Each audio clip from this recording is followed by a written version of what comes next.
Ladies and gentlemen, welcome to another episode of My Unfair Advantage. We're going to be talking about your online business plan today. It's so important, and so many people totally drop the ball when it comes to creating a business plan. And even if you have some kind of like a little business plan scribbled on like a little post-it note or something, you don't stay on focus. You don't stay on track, and you end up getting pulled in a whole bunch of different directions and then complaining about information overload. Oh my God, it's not my fault. No, yeah, it is. It is. As a matter of fact, when you succeed in business, it's your fault. You succeed because of what you did to get there. When you fail in business, it is your fault. You fail because of what you did or didn't do to get there. So I'm going to talk to you here about creating a business plan. You gotta have a plan. If you're trying to get somewhere that you've never been to before, you need directions. If you're trying to succeed in business, you need a plan. And so many people go into creating an online business the wrong way without a plan. And I'll tell you what, you don't want to do that because this can turn into a really expensive hobby. So we're going to talk a little bit about that today. And I'm going to have to ask you this first. Are you creating a launch, a list, a product, or are you creating an actual business? Because there's a big difference. There's a very big difference. And it's the reason you see people fall into this trap. It's like, okay, well, yeah, I got to make a product. They just start about it ass backwards and they just start doing everything the wrong way. And they're like, well, I heard you got to create a product, so I'm going to start creating a product. Oh, I heard you got to build a list, so I'm going to start building a list. I heard I got to do a launch, and I'm going to do a WSO. And then they start doing that. And, okay, well, let me get a training product about how to make a WSO. And then they do that. And then what happens when that's done? I'm gonna have to do it again, and then you find yourself into this cycle, right? This self-defeating model of launch after launch after launch. You don't really have anything tangible. You don't have a business. You don't have something you can sell. I mean, you don't have a business that you can sell. Right now, I can sell my business. I can sell my company. I have $1 million business, and I've built it over a period of 5 years alongside my wife, Melinda, and we've done it from home. And we did it by creating a catalog of products. We don't just have one thing. I didn't set out to make one launch. I set out to create a business. And the thing is, a lot of people don't do this. And you do it in your regular job, right? You take part in a regular business and you do things like planning and set goals and you have reports that you have to hand into your boss every night. But when it comes to your own business, you don't do that. You just sit down, just like kind of shooting at the wind. Like you just kind of, you don't have a target, you don't have a plan, you don't have a work schedule, you don't have any of that. And then you wonder, well, why am I not making money? Well, that's why, dude, because you don't have a business plan. So how could you possibly consider yourself a business owner?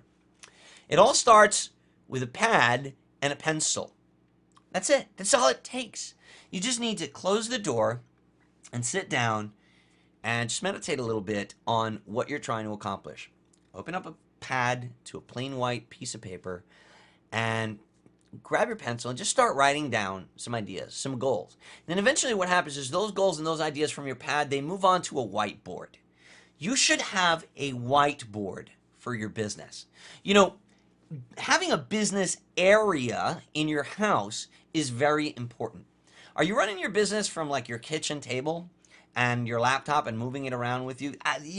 That doesn't really help in the beginning. You really should have an area that's your own. It's your company. This is the space. It's this little corner of the house.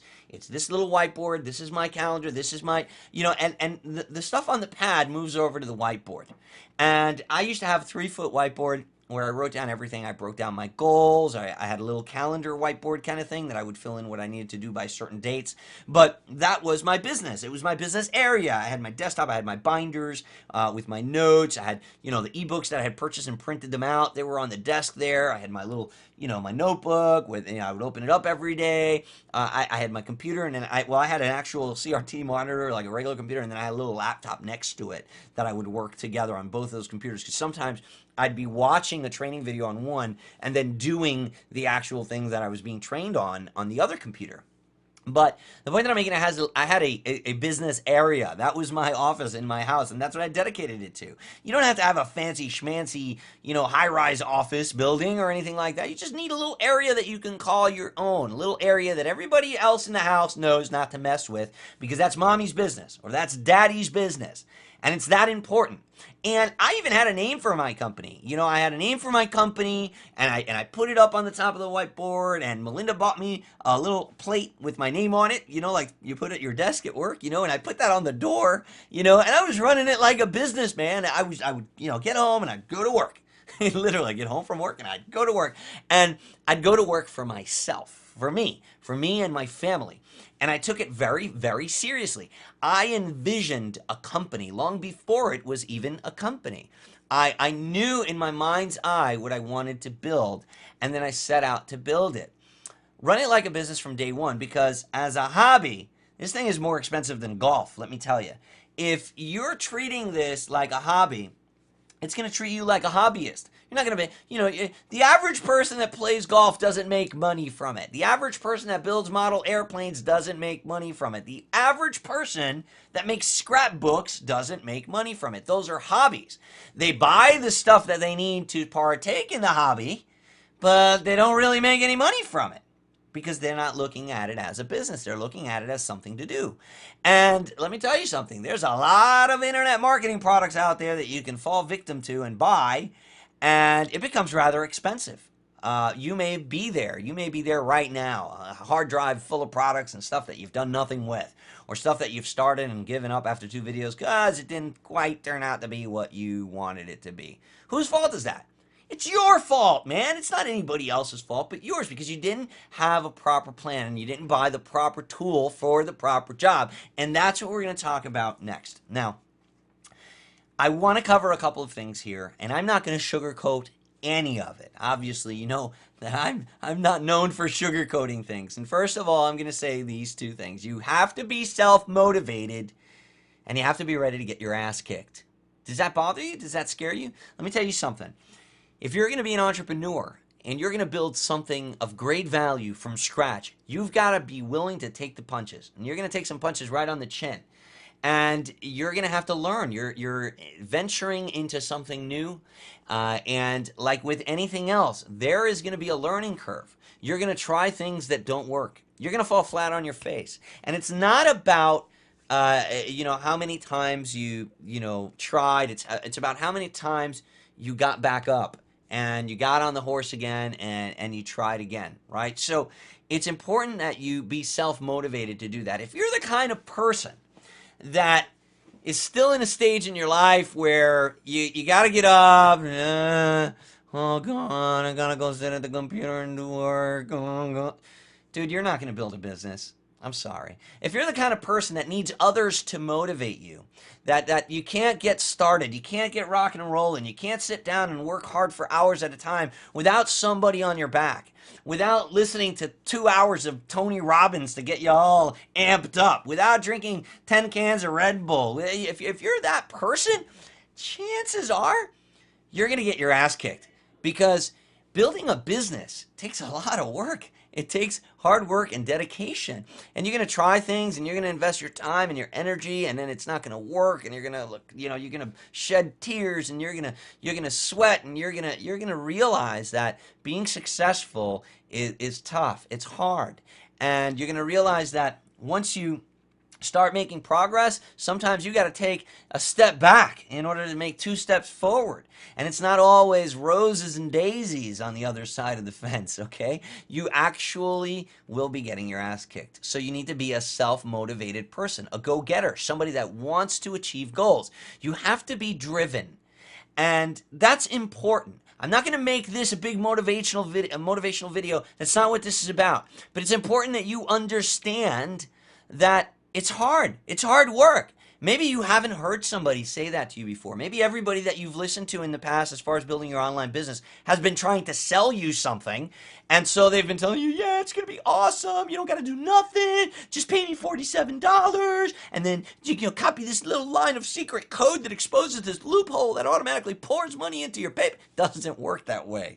Okay, building a business takes hard work. Ask any entrepreneur. Walk into any pizzeria and talk to the guy that built it. Talk to the guy that had screwed every light bulb in there. The guy that actually sweated it out while he was having 2 customers a day buying pizzas. The guy that actually had to go out and buy the oven. The guy that had to set the tables. The guy that did all the work, or the lady that did all the work. Go to any business owner and ask them what it took to get there, and they're going to say hard work.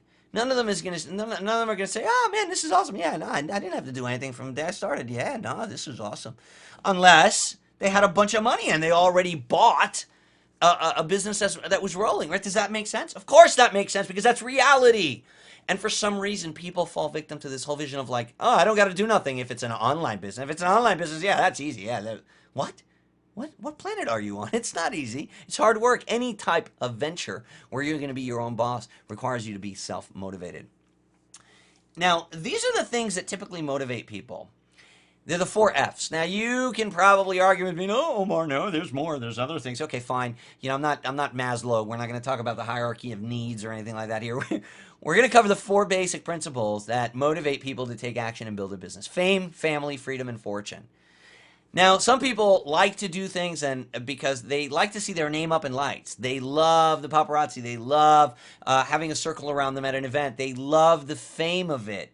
They love being the center of attention, and they work their ass off to be the center of attention. So are you that person? Because that's not a bad thing at all. I know a lot of people that are actually, they just love having their name up in lights. They love being the speaker on stage, and they work their ass off to deserve that position and that fame. And that's perfectly fine. Another big motivator is family. Sometimes you just want to do good for your family. You want to put your kids through college. You want someone in your family to have a better life than you did. So you don't care about the fame. You don't care about the freedom of the fortune. You don't care. You just want to do whatever it takes so that your family can have a better life than you did. Some people are motivated by freedom, and that was me. For me, yeah, fortune is great. Making money is great. But for me, it was freedom. I hated that people had control of my life. My boss determined, what type of money I was making. It was terrible. Like, I just hated having to, wake up to an alarm clock. And I wanted, I wanted freedom. I wanted to be able to go to a restaurant and read the menu from left to right. And unfortunately, because of the money that I was making, I actually had to go in there and read it from right to left. Like, I'd go down the menu and be like, okay, let's see, $3.99, let's see, $13.99, $2.99, oh, wait, $1.99, go to the left, French fries. That's what I'm having. I'm having French fries. Yeah, I hated that. I want to go into a restaurant, just order what I want to eat, and I hated that I didn't have that control over my own life. So for me, it was freedom that motivated me. For some people, it's fortune. They just want to acquire great wealth. And there's nothing wrong with that. There's nothing wrong with abundance. There's nothing wrong with having everything that you didn't have when you were a kid. There's nothing wrong with acquiring the wealth to support the charities that you believe in. There is absolutely nothing wrong with that. And these are the four main motivators. Which one are you? You might be a little bit of both. But it's good to find those things about yourself. Find out those things about yourself and use them as triggers to get you to do what it's going to take the blows and to keep moving forward. It's important that you're willing to do what others won't in order to have what others don't. I'm going to say that again. You must be willing to do what others won't in order to have what others don't. My friends, and even family members would laugh at me. They'd say, you're freaking crazy, Omar. You work, 10, 12 hours a day at your regular job. Then you come home and put in another 6 or 7 hours in front of your computer? Are you kidding me? The game's on tonight. We're going fishing this weekend. It's a weekend, man. And I'm like, no, I got a business to build, man. I got a business to build. But you know what? Those people are still working today. I can go fishing now whenever the hell I want, wherever I want. If I want to get onto a plane right now and go with my wife to wherever to go fishing, I can. And those people can't do that. And I was willing to do what they were not willing to do in order to have today what they don't have. And that is the kind of thinking that motivated me. That is the kind of thinking that repaid me. And that is what got me going and kept me going and brought us to where we are. I was fortunate to have a very supportive spouse. Not others. A lot of people don't have supportive spouse. So let me tell you something. If you don't have a supportive spouse, there's other problems going on. If your spouse does not support what you're doing, you have other issues in your marriage that you need to address. If your spouse does not believe in what you're doing, then you should address some underlying problems there. I involved Melinda. I involved my spouse. I let her know what I was doing. I understood from the beginning that I was going to be locked away in this room for hours at a time and working on my computer. And I knew that if I didn't involve her, if I didn't tell her what I was doing and let her know what my goals were and showed her my progress, I know she was going to be sitting in the other room wondering what the hell I'm doing by myself in that room locked up in front of a computer, right? That's number one. Number two, I knew that she was going to become lonely. And you know what? She was lonely. And she went to bed by herself many times. That doesn't happen anymore. You know, I now have the freedom to be able to take a nap in the middle of the day with my wife on a Tuesday whenever I want. As a matter of fact, today she came in and said, "Hey, you want to take a nap?" And I said, "Yeah, let's go." So again. It was important to involve my spouse. Now, I didn't involve her in the sense of like gave her work to do, but I involved her in the sense of told her what I was doing. I let her know, hey, honey, look, I want to show you. This is what I'm doing. I'm doing this because if I build this website and I'm following this training, and if I do this by this date, I might be able to make a little bit of money for us and this and that. And then she was like, oh, okay, show me. And then every couple days I would give her an update and let her know what we're doing. And I would even involve her in the sense where like, look, I'm going to set a goal for myself, and I want to go out to the movies and we're going to see this and then go have a date night if I can hit this goal on this date. And you know what's funny? When I did that, she would come in and check on me and say, hey, so what are you up to? Did you do the site? Did you already do the ClickBank thing you were talking about? Well, what's going on? Because if you don't finish that today, then we're not going to be able to go tomorrow. You said we're going to go to the movies, and it kept me on my game, involving my spouse. It's important that you understand the difference between time and money. A lot of people mix this up. It's to me it was a fundamental understanding, but to others it isn't. To a lot of people that have been stuck in that 9 to 5 mentality, they're stuck in that time for money mentality. They think, okay, well, I put in 8 hours today. That means I should get $80 because 8 hours at $10 an hour equals $80. That's the case when you're working for somebody else. That isn't the case when you're working for yourself, and it definitely isn't the case when you're building your business in the beginning. And sometimes it's tough for your spouse to understand that. And if your spouse is giving you a hard time about it, it's usually because you're having money problems.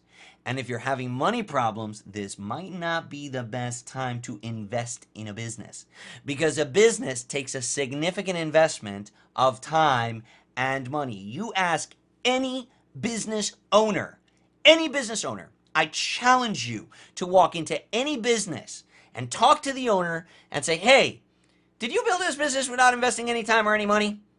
I challenge you to find somebody that tells me that tells you that they did. All right? And you might be lucky enough to say, yeah, I inherited it from my dad. You might find somebody like that. But chances are you didn't. However, you feel that you can go and do that for yourself. You feel that you're losing your house and you're in foreclosure and now's the time to start a business. That isn't the case. And this perhaps is the underlying problem and the underlying thinking that's causing you to have the problems with your spouse, because your spouse is expecting you to provide money for the mortgage this week. And you decided that you're going to do that by, starting an online business. It makes no sense. That's like, I got to get to California by tomorrow. And instead of looking for the best airfare online, you start looking for instructions to build a plane. It makes no sense. But in your insanity, you're thinking that you're going to be able to do that. And Omar Martin here is shooting that down and telling you you can build a business, but you're not going to build it like that. And you need to involve your spouse, and you need to get to the root of those issues with your spouse in order to be able to move forward. Let me tell you something. Having your spouse on your side or your partner in business is huge. It's helped me quite a bit, especially when I was able to retire my wife. For about a year, we were able to support both of us with the online income, but she wouldn't quit her job. She wanted, she was like, no, I want to be, I want to be secure. I want to be, she tells the story a lot better than I do. But my point is that once that she did get involved, I mean, my productivity just it was 10 times more than what it was. You expect it to double. It didn't double. It like quadrupled or more, because now two people together, working on each other's, her strengths and my strengths. It just was a great partnership. And the other thing it's important for you to understand when we're talking about, being self-motivated and taking action on your business, you got to understand when action actually takes place. Sometimes you're ready for a business, but the opportunity isn't there. Sometimes the opportunity is there, but you're not ready. Action takes place at the cross of an X. Action takes place when opportunity meets readiness. Okay? So here's what I mean by that. Sometimes the opportunity is there and you find something online and you're like, oh my God, look at this perfect opportunity. This is great. But you're just not ready, man. You're just not ready. You can't afford groceries this week. You can't afford to pay your bills right now. What you need is a second job. The opportunity might be there, but the readiness isn't. Sometimes you're ready. Man, I am ready, but the opportunity just isn't there. You don't have the finances, the budget, the capital to get started. So it's when the two things meet. It's when opportunity meets readiness that action takes place. And if you take action with one of those missing, you're going to fall flat on your face. You're one of those people that gets their asses kicked and, oh man, it doesn't work. It's a tough racket. Yeah, I tried that. Don't be that guy. Make sure that opportunity and readiness are both there. That is when you take action. So let's talk about the goals and the business plan, right? Because that's exactly what I wanted to cover in this video. You need to forecast your year, not your week. When you're sitting down to build an online business from home, you need to forecast your entire year just like real businesses do.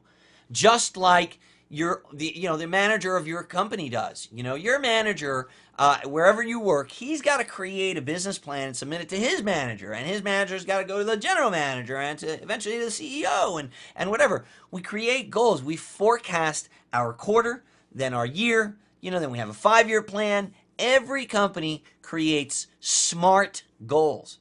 SMART, and that's what we're going to talk about right now. Your goals have to be specific. You have to picture every single little detail. The more vivid the picture in your mind's eye, the greater likelihood that it'll be manifested.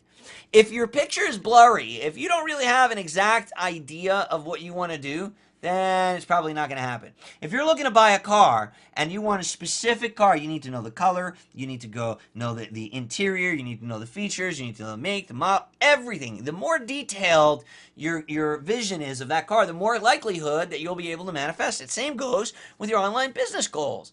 The better and the more specific that vision is, and that attention to detail, the more likely you will be to manifest it. Measurable. Your goals have to be measurable. You need to create specific benchmarks. People sometimes say, yeah, I have a goal. My goal is to be rich in 2013. Well, you're going to fail, dude, because your goal is not specific enough. It has to be specific, attainable, realistic, very important that it's measurable. So you need to be able to break a big goal down into a series of small, attainable goals. So instead of saying, okay, well, I'm going to be rich, you need to say, okay, well, how specific is that? How rich do you want to be? I want to make $100,000 in the year, 2013. I want to put $100,000 in the bank, liquid. I want to see that in my savings account. Now, that's attainable, and you have to make it measurable. Well, how are you going to put that $100,000 in there? There's a whole lot of different ways to do it, because you could either put $8,000 a month into a bank account, right? Or you could put, 10 months into a project and then launch that project and make that $100,000 in the last month of the year, right?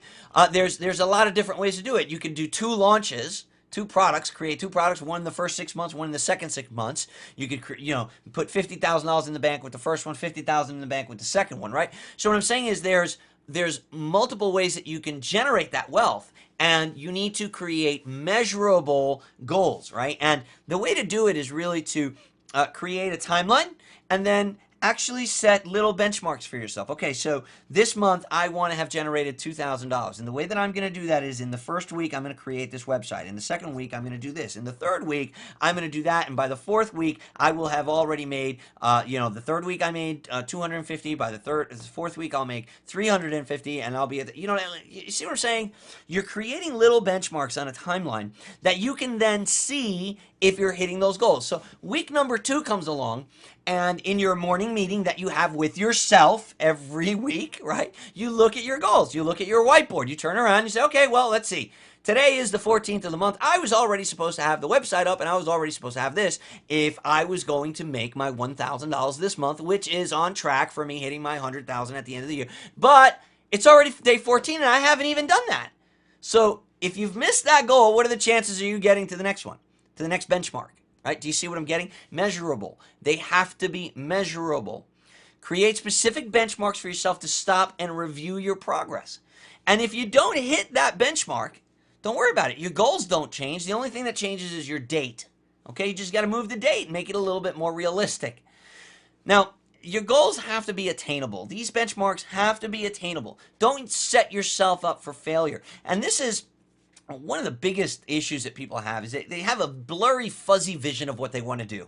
Like, oh yeah, this is great. Oh my God, look at that guy. Look at his ClickBank account. I saw a screenshot and he's making $7,000 a week. Wow, that's freaking awesome. I want to do that. How do we? Oh, he made an ebook. Let me start making an ebook. I'm going to start making an ebook. And it's like, okay, what's your business plan? I don't know. I'm just going to make an ebook because that guy makes $7,000 a week and I know that I got to make ebooks. Well, dude, you're going to fail. How do you know that that's even attainable for you? Did you research the exact requirements and plan accordingly? Maybe you don't have the skill set necessary to create an ebook and launch a product like he does. Have you looked into it? Because if you haven't, you're just setting yourself up for failure. And then here's what's going to happen. You're going to make this like imaginary date in your mind based on absolutely no facts that you have on yourself. And you're not going to hit the goal. And then you're going to be like, oh, this sucks. And then you're going to get all down on yourself. And since you don't have Tony Robbins sitting next to you to motivate you, then you're going to like quit. And you're going to be one of the 97 percentile that doesn't make it. You don't have to be that guy if you create attainable, smart goals, okay? And they have to be realistic. No pie in the sky goals. Not everyone can become Michael Jordan. You have to know your limits and you have to work to surpass them, but you have to know your limitations. I know what I can do and I know what I can't do. And I strive to get better at things that I'm good at, and I strive to learn some things that I don't know, but it's important that I'm realistic. Saying to myself, hey, I'm going to make $100,000 this month and avoid bankruptcy when I've never even learned, it's crazy. You know what I mean? It's like you wouldn't go to college, right? Okay, you wouldn't set yourself a goal like, look, next month I'm going to do neurosurgery and make $100,000 from a procedure. You wouldn't do that. Why? Why wouldn't you do that? Because it's conventional wisdom tells us, well, to become a surgeon, you've got to go to college, then you've got to go to 4 years of medical school, then you've got to do an internship and a residency, and you got to study in your specialty. It's a good 9 to 10 years before they're even going to let you touch a patient to actually do surgery. So that goal of making $100,000 next month by doing a surgical precision, that's a bit of a pie in the sky kind of. It's not attainable. But people make these ridiculous assumptions all the time when it's an online business for some reason. You think like there's nothing you have to learn. You think you don't have to get your bachelor's degree in marketing and learn how to do these things. You do. So you need to know your limits and you got to work to surpass them. But you can't give yourself these pie in the sky goals. They have to be realistic and they have to be timely. You have to put exact dates and times on your goals and reward yourself for hitting them. We're creatures of habit. And when you treat yourself good for accomplishing something, it's important that you reward yourself. So maybe your reward for hitting a certain goal, and maybe you're doing a 30-day challenge on your blog, and your 30-day challenge is you want to do a blog post every single day with a video for 30 days. Maybe that's what you're challenging yourself to do. And that's a challenge. Let me tell you, I know it was for me. And you challenge yourself to do that, and then when you're done, maybe have a getaway for a day. Maybe have a road trip for a day or a weekend with the family. Maybe go to the beach. Maybe treat yourself and your wife to a nice dinner at Red Lobster or whatever. Melinda and I like to go to Red Lobster. But do something nice that you like to do as a reward for hitting that goal. Because you know what? You're gonna strive harder for your next one because it's gonna turn into a habit. So create SMART goals: specific, measurable, attainable, realistic, and timely. Now, when you start thinking like a business, you're going to need to start creating these mindsets, these things in your life, in your business life, even if it's at home. You need to ask yourself things like, what are my departments? What are the departments for my company? What's my timeline and my work schedule for those departments? What are my budgets? Each department has to have a budget. What's my starting capital? What money have I set aside to run this business? Because let me tell you something. If you're already having money problems and you're having a hard time with your spouse, trying to, believe in what you're doing and everything, the moment that you come up to her and say, hey, I've got it's $1,000 for this training program, what do you think's going to happen? Yeah, she's not going to, oh, okay, no problem, honey. Yeah, go ahead and spend the $1,000 that we don't have. That's not going to happen. So you need to, factor these things in, just like any regular business person would do when they're thinking of venturing into a business. What are your departments? Okay, so you're going to have a marketing department, a research and development department, a customer service department. And if you're the only employee of your company, then you're going to need to be the person working those departments each day. But so many people don't create a schedule for themselves. When I first started, and I knew I was working 6 hours a day on my business, because I would go to sleep about 3 o'clock in the morning.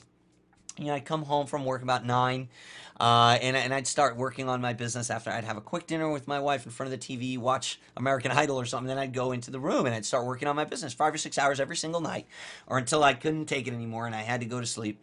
And I would break down a schedule for myself. So, okay, for the first hour, I'm going to be doing research. So I'm going to be in the forums. I'm going to be doing market research. I'm going to be doing stuff to teach myself about my market, and I'm going to be doing social branding or whatever it is. Then for another hour per day, I'm going to be in development. I'm going to work in my development department. So I'm going to be working on my website building. I'm going to be working on my product creation. Then I'm going to be working on customer service. Now, I can adjust customer service because until I've launched my product, I don't really have any customer service. So maybe I'll dedicate 30 minutes a day to start building my support desk or creating a support email or support response templates or whatever, but again, every single day I'm working a schedule, just like you do at your job for your boss.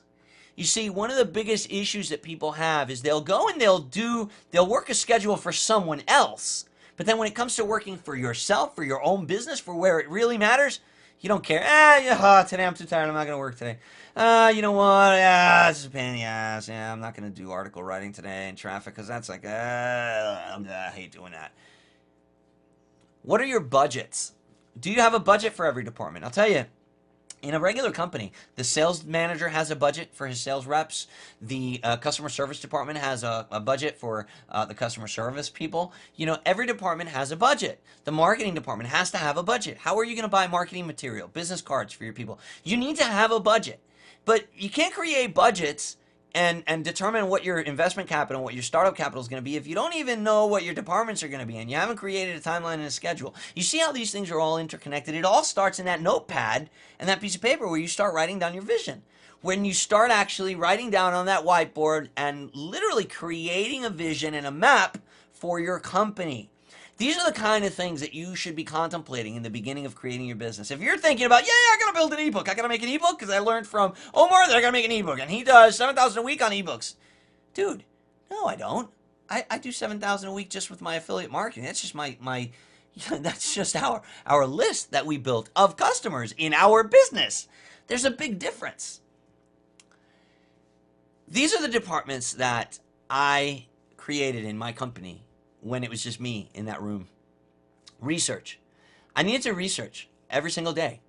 What do I have to learn to make all this happen? Especially in the beginning. Research in the beginning for me was about teaching myself what I needed to make it happen. Development. What skills and tools am I going to need to acquire? Because I understood, like, oh my God, this internet marketing thing, I don't know anything about it. Building a website? What the hell? Back then it was a little different. We didn't have WordPress. It wasn't as prevalent as it is now anyway. I didn't need to know HTML and front page, and I had to build my sites, and man, that was a mission, learning the HTML code, and I sucked at graphics, but I had to teach it to myself. So before I could even contemplate putting up a website, I needed to research and learn what I was going to make that website about, what product I should be getting involved in. Then I need to learn how I'm going to develop it because I don't have the money to actually put up I didn't have the capital to actually hire someone to do it for me. Then I had to put in time into marketing. Okay, well, how am I going to spread the word about it? I had to create profiles for myself at Twitter, Facebook. I had to make sure that people in my niche that I had researched were already learning about me and who I am and that I'm a person of value that they should listen to. Then fulfillment, that's another big one. Like, how am I going to sell and deliver my product? Every company, business is the exchange of goods and services for money. Okay, that's called business. It's commerce. So what platform? How are you going to do that? Are you going to do that over a counter in a brick and mortar business where you're literally handing a product, a physical item to someone and collecting money and putting it in a cash register? Because if you are, you need that product, you need that counter, and you need that cash register. And those things, those items, those tools cost money to run your business. It's called fulfillment. Are you in the shipping business? Do you need to hire a fulfillment company that's going to actually ship a physical item to people? Or are you delivering that item digitally? If so, you need hosting, you need a payment processor like PayPal or a merchant account. You need a fulfillment side to your business. So that's a department itself. And customer service, how are you going to track all of these customers? Do you have a way to email them and keep in touch with them and deliver your goods? That's important. So these are the departments in the beginning that I focused on: research, development, marketing, fulfillment, and customer service. You might have more departments depending on what it is that you're doing. Let's talk about research. Every single business starts with an idea or a vision. You don't start building a house without a blueprint and a whole lot of vision, because if you do, you're probably not going to end up with a house that's very sturdy. You got to accept the fact that you're not going to be jumping on the scene here and changing the internet marketing landscape with what you know from your prior business. You're still going to need to learn this field. You may be an awesome underwater basket weaver, but just because you are does not mean that you're going to jump on the scene and sell a gazillion dollars of underwater basket weaving ebooks in week one. You've got to learn the field. And this reality is one that really smacked me in the face, okay? Because I thought that I was an awesome salesman, and I was. Door-to-door sales and telephone sales. Online selling is different, and it requires a unique set of skills. I needed to learn this field. You got to do your homework, and you got to create a map for what you want to build. Learn about the marketplace that you're going to be selling in, and find, for God's sake, find the buyers first. Have you ever heard someone, or maybe it's been you, saying, how do I get traffic to my website? You know why you're asking yourself that? Because you didn't find the buyers first. If you find the buyers, if you find people in need, and then you create a product that solves their need, you will never have a traffic problem. Why? Because you created a product for the buyers you already found. Do your research. Don't create traffic for a website. Create a website for the traffic. Totally different mentality than brick and mortar, okay? Development. That's the other department. Most people jump right into this phase and they never get out of it. Don't do that. Don't be that guy. Most people, they're like, oh my God, look at this page. Hey, look, Ethel, I can make all this money if I buy this ebook and it's not. And they jump and they buy this ebook that teaches them how to make ebooks. And they're in development. They're into the development department. That's all they do. And then when they're done, it's like, okay, well, now I have this ebook. What the hell do I do with it? Well, I don't know. There's a difference between a general contractor, a developer, and a carpenter. You got to know your role, as they say in the hood. Know what you're doing and know which hat you're wearing. You should be working on your business and not particularly in your business. In the beginning, depending on how much capital you have to start off with, you might find yourself in the business, rolling up the sleeves, doing a lot more of the work than you would hope to be. But that's what I talked about in the beginning. You're going to get your ass kicked and you're going to have to put in the hard work in the beginning, because no matter how you look at it, you're going to pay for the things you need in your business, period. Don't fall victim to the mentality that you don't have to pay for things and that everything is free. No, you're going to pay. You're either going to pay with money or you're going to pay with time. So either you have the money to buy those graphics you need, or you're going to need to invest the time into learning how to make them yourself. Period. Factor both of those things into the development equation for your business: time and money. Create a plan and use a project management system or some sort of an accountability partner. That's important. And some sort of a project management system doesn't have to be some fancy thing like Basecamp or ActiveCollab. It could just be your whiteboard, man. It could be a little calendar book that you keep on your desk. It could be a system where you check off before you start working every day, you check off the things you want to do and then the things that you didn't finish yesterday and you move them over to today. Just create some sort of a system for yourself. Manage your time wisely. Your boss expects you to manage your time wisely when you're working for him. Well, why the hell wouldn't you manage your time wisely when you're working for you? And if you're having a hard time with this and you're spending too much time on Facebook, why don't you find yourself an accountability partner? Sometimes a business partner is somebody that you're working with, that you're checking their stuff and they're checking your stuff on check-in day. Sometimes this really, really helps to keep you on pace. If it's somebody that you trust and respect and you don't want to let down, this really, really helps. So maybe create a plan for yourself and implement and share it with somebody. Share it with an accountability partner. Your marketing department. This is a tough one. Raising brand awareness takes time. This doesn't happen overnight. There's a difference between marketing and selling. Marketing is raising awareness, getting people to know about your product, getting people to know who you are and what you're selling. You need to make time for this daily. For me in the beginning, it was about writing and creating articles about myself and bringing people to my blog. It was about posting on my blog and communicating with the world. I used to do a lot of article submissions to drive traffic to my blog. I used to create videos for my blog, and in the beginning, nobody was watching them but me and Melinda. That I would say, "Hey, did you see the video I did?" You know what I mean? But that all grows. The more you do it, the more that it grows. The better you research, and this is important. Like your departments, they build on one another, right? Because the better your research department is, the more successful your marketing department is. If you research really well about your niche and what people need, it's going to become very easy to market because you know exactly what to create and who to create it for and where to place it once it's created. So your marketing material becomes really easy to hand out. So look at it in a physical sense, right? Let's say that you are creating a product in underwater basket weaving, right? And let's say that you found this source of underwater basket weavers, and they meet once a year at this big conference center. And you go out and you create this product for underwater basket weavers because you've been learning all year what their biggest problems are and what they need solutions for, because they talk to each other in the underwater basket weaver forums. And you've gone and you've created this product and you've had it all printed up, and now you know exactly where that event is, and you're going to go to that event and you're going to hand out business cards. Right, so now that's a good use of your time. And because your research department was so good, your marketing is going to be really good because you're going to know exactly what to develop and where to go hand it out and where to build that following.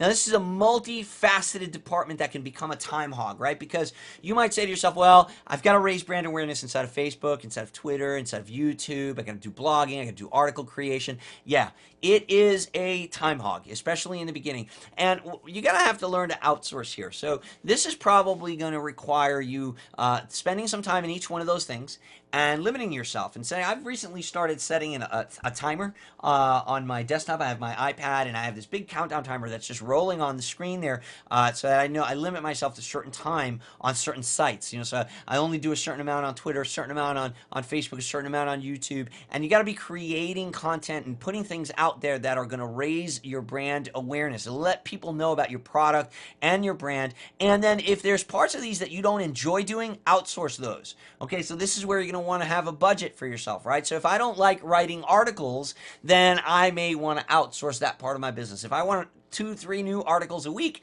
then I might need to hire somebody to create those articles. I give them the topics, they write the articles, you know, and that's something that I outsource. Melinda used to write my articles, and before that we used to have ghostwriters write the articles. I would edit them, put them up on my blog.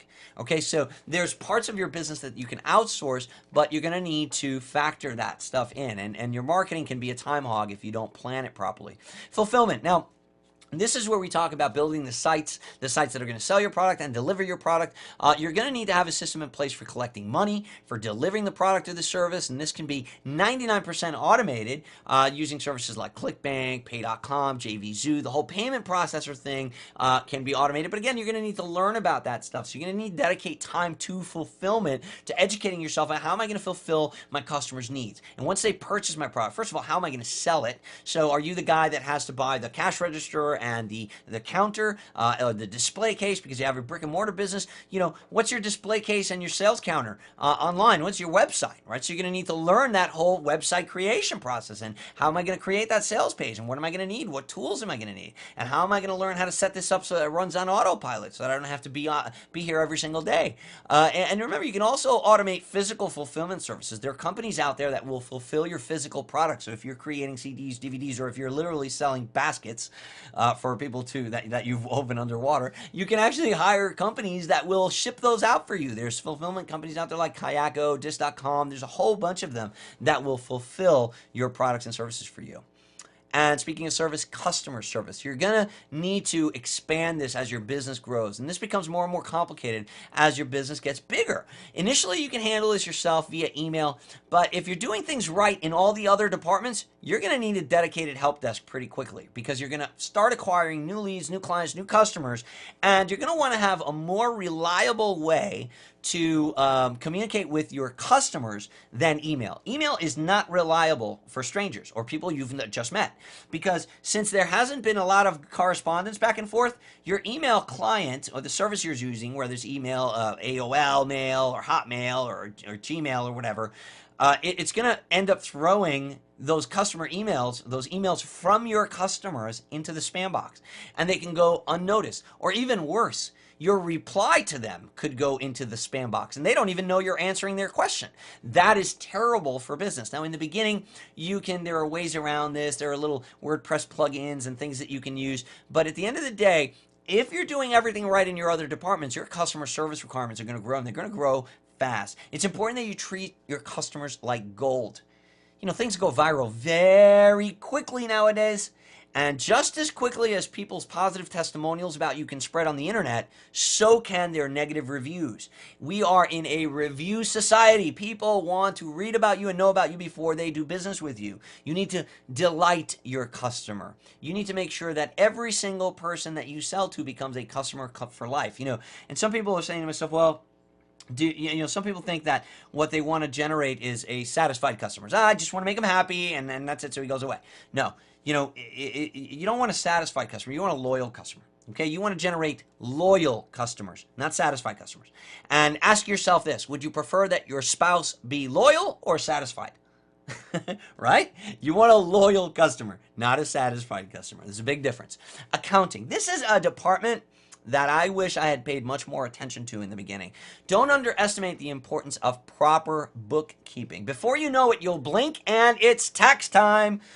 And that sucks. If you haven't been keeping your receipts, if you haven't been carefully, keeping track of all your payments, your income, your expenses, it adds up. Every little expense adds up. Set up a corporation or an LLC. This is affordable to do. You can do this at LegalZoom.com, and you'll be doing things official.